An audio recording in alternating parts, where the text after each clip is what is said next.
Hello and welcome to Core Finance. I'm Matt Brown. I'm joined by Tim Harrison, who is Head of Wealth Management at Linear Investments. Good morning to you, Tim. Let's have a look at the headlines. Starting off, weaker UK retail sales, Paradise Papers still going on, and Brent crude at $64. What do you make of all this? Well, the weak UK retail sales, hardly a surprise in some respects. That being said, you would hope that Marks & Spencer's releasing their new Christmas advert, including Paddington. That may bring some wow factor to their festive figures. Interestingly, however, as we were talking off air, we've seen FeverTree post a very strong update. Shares are up 10%. So it would appear that we're turning into a nation of drinkers to numb the pain. Also, on top of that, you've seen house prices, according to Halifax, increasing again against the real wage return. So it's almost becoming a bit of a perfect storm for the UK economy. So it'll be interesting to see how things fare over the next couple of months into the new year. Understood. One of the positives actually coming out of the retail sales is a lot of money is being spent by families on actual entertainment and spending time with their families, certainly over the half term, rather than spending it in shopping malls and whatnot, Westfields up and down the country. So a small positive, at least there's some quality family time going on. And that's probably why they need the tonics afterwards at the end of the day. Right, let's move on. Group 4 Securities, not necessarily a profit warning, but not a good update from them today. No, I mean, their trading was, as they put it, roughly in line with expectation. Obviously, the market had maybe got a little bit ahead of itself in expectations. So it's a bit of a damp squib this morning. Shares were off 5, 6, 7%, so nothing dramatic.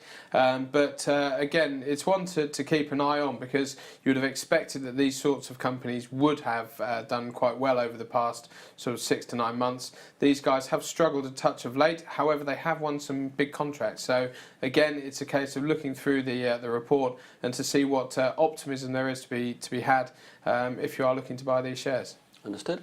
And looking at really at the bottom end of the table here on the AIM market, Peregrine Entertainment, market cap about 5 million. A lot of that's been wiped off today. It was down about 25%, despite some not too shabby results. Pick this one out. I mean, they're involved in providing entertainment or rides and experiences at all these venues, these Merlin entertainment venues, Alton Towers, etc. That maybe we'll see an uplift in the family spend if people are spending time at these venues. Well, what do you make of these? Well, it's interesting Good, bad, because ugly. I mean, for such a small company by market cap, they've got pretty much a global spread. So it's disappointing to see the shares down 25-30% this morning on the back of I mean, again, it's very much a flip of the coin for these sorts of small cap companies. Their cash burn, etc. It's a case of looking at the costs and the cost overruns of projects that they were working on. So again, it's a case of is this an inherent problem with the business?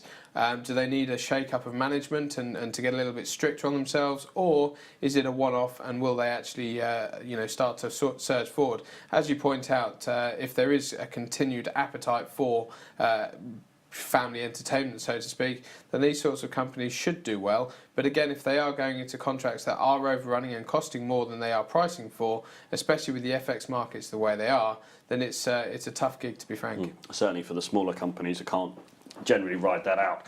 Good stuff. Well, let's have a look at the pound, obviously with the Bank of England last week. We've got Brexit negotiations going on today. There's a report that Theresa May has potentially agreed to get the talks going, a 53 or 54 billion pound payment to the EU, and the market actually took that as a slight positive yesterday. Feels like we're stuck in a bit of a range now for the pound, though. It's yeah, I mean it's becoming quite a monotonous trade, to be honest with you. Obviously, we've seen the breaks down lower last year and early part of this year into the 120s, early 120s on sterling dollar, and we've been as high as the 133.34 level. We're kind of trading around about the 30.32 bracket, and just sort of jumping up and down, and nothing really too forceful.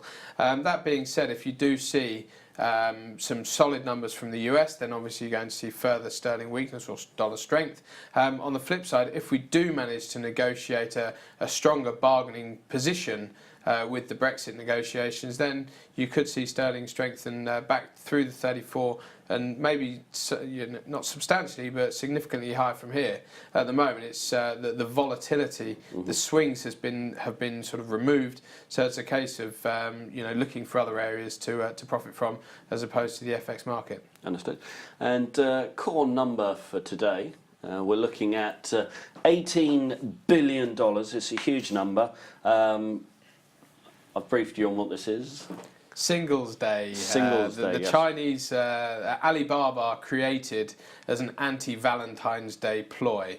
It's bigger than Cyber Monday. It's bigger than Black Friday. It's huge. Combined and Thanksgiving combined 3 times as much. I mean, it is significant for the online retailers in the Far East. Obviously, you've got Alibaba, JD.com, the 2 major players over there. So again, if you see some with the way the economy is over there, it seems to be reasonably buoyant. You can expect to see a significant uplift in retail sales over there. We wonder if that's people buying things for themselves, computer games, iPhones and whatnot, or... Well, it would appear that the iPhone X has allegedly done very well post-release, so who knows? But there are obviously a lot of Chinese manufacturers or Far East Asian manufacturers of mobile phones, so it's not only Apple out there. Well, understood. 11th of November, then Singles Day. It is also Remembrance Day. I will be paying my respects rather than trying to pick up a bargain. And finally, economic calendar. Jobs opening report, and Yellen speaking today, one of her last speeches. Well, there's finally going to come to an end over the next couple of months, so look out for that. But nothing really on the macro front to move the markets today. It's a quiet day. It's a quiet week, to be quite frank with you. Last week was the real headline grabber. So it's this week. It's a case of back to your desks and look for some value opportunities, investment opportunities, if there is anything left. Super. On that note, Tim, thank you very much for joining us.